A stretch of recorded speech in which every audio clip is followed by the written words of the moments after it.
সমস্ত নবজাতক সন্তান ইসলাম গ্রহণ করার মতো যোগ্যতা নিয়েই দুনিয়াতে আসে। বলুন, সমস্ত নবজাতক ইসলাম গ্রহণ করার মতো যোগ্যতা নিয়ে দুনিয়াতে আসে।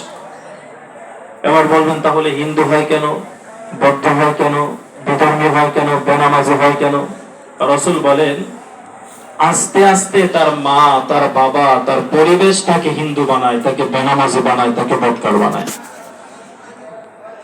এজন্য কিয়ামতের ময়দানে প্রত্যেকটা সন্তান তার পিতামাতার ব্যাপারে আল্লাহর কাছে মামলা করবে এবং বলবে, আল্লাহ, তুমি তো আজকে আমার বদ আমলের কারণে জাহান্নামে দিচ্ছ, তবে আমার একটা আরজি তোমার কাছে, সেটা হলো দিআফাইনি মিনাল আযাব, আমাকে জাহান্নামে যে শাস্তি তুমি দিবা, ঠিক এর ডাবল শাস্তি আমার মা বাবাকে দিবা। কারণ তারা আমাকে ইসলাম বুঝায় নাই, তারা আমাকে দিন শিখায় নাই। এজন্য সন্তানকে দিন শিখাবেন, ইসলামী তাহজিব, তামাদ্দুন, ইসলামী শিষ্টাচার আপনার সন্তানকে শিখাবেন।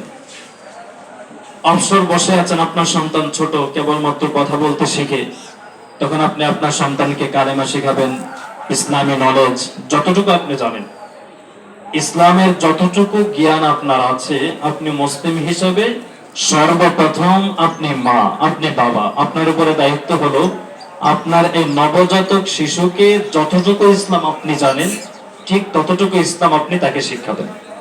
পারবো না ইনশাআল্লাহ? সালাম আমরা সন্তানকে শিক্ষা দিব তো ইনশাআল্লাহ? আমরা সন্তানকে বলবো যে, বাবা, তোমার কোনো আঙ্কেল, বড় ভাই, রাস্তাঘাটে মানুষ দেখা হলে সালাম করবা।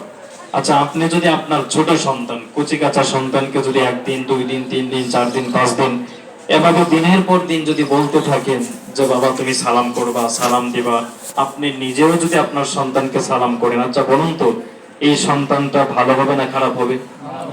রাস্তাঘাটে মানুষের সাথে দেখা হলে সালাম করবে কি করবে না?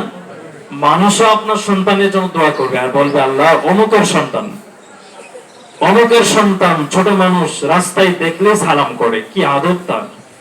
আপনার সন্তানের জন্য দোয়া করবে, সাথে সাথে মানুষ বলবে কোন বাবা মায়ের সন্তান সে, আপনার বাবা মায়ের জন্য দোয়া করবে।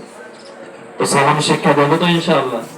রাসূল বলেন, একজন মুসলমান আরেকজন মুসলমানের কাছে 1 নাম্বার যে অধিকার, সেটা হলো একজন আরেকজনকে দেখা হলে কি করবে? একসাথে বলুন, আমরা কি করবো? দেখা হলে সালাম করবো। পারবো তো ইনশাআল্লাহ? সালামের মাধ্যমে একটা মানুষের ভেতর থেকে অহংকার দূরীভূত হয়। সুবহানাল্লাহ। রাসূল বলেন, যে ব্যক্তি আগে সালাম দেয় সে অহংকার থেকে, হিংসা থেকে মুক্ত। আর এখন তো সালাম শুধু আমরা স্পেশালি পরিচিত মানুষ বা যাকে আমি আমার থেকে বড় মনে করি, মসজিদের ইমাম সাহেব, খতিব সাহেব, মুয়াজ্জিন সাহেব, তাদেরকে আমরা সালাম করি না। সালাম আপনি সবাইকে করবেন, যাকে চেনেন তাকেও করবেন, যাকে চেনেন না তাকেও সালাম করবেন। সবাইকে আমরা সালাম করব। স্ত্রীকেও সালাম করব। স্ত্রীকে সালাম করা তো এটা আমাদের সমাজে কয়েকজন মানুষ আছে যারা স্ত্রীকে সালাম করে? আপনি গভীরভাবে তালাশ করে দেখবেন, যেই পরিবারে স্ত্রী স্বামীকে সালাম দেয়, স্বামী স্ত্রীকে সালাম দেয়, দেখবেন ওই পরিবারে স্বামী স্ত্রীর মধ্যে কোনো ঝগড়া থাকে না। ঠিক না বলেন? স্বামী স্ত্রীর মধ্যে কোনো ঝগড়া থাকে না।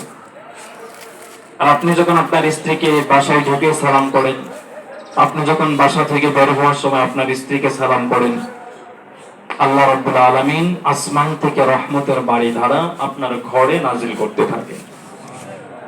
আর রহমত ঢুকবে কখন? রহমত ঢোকার তো কোনো লাইনই নেই। যেখানে গজব আছে সেখানে কি রহমত ঢুকে? জোরে বলেন।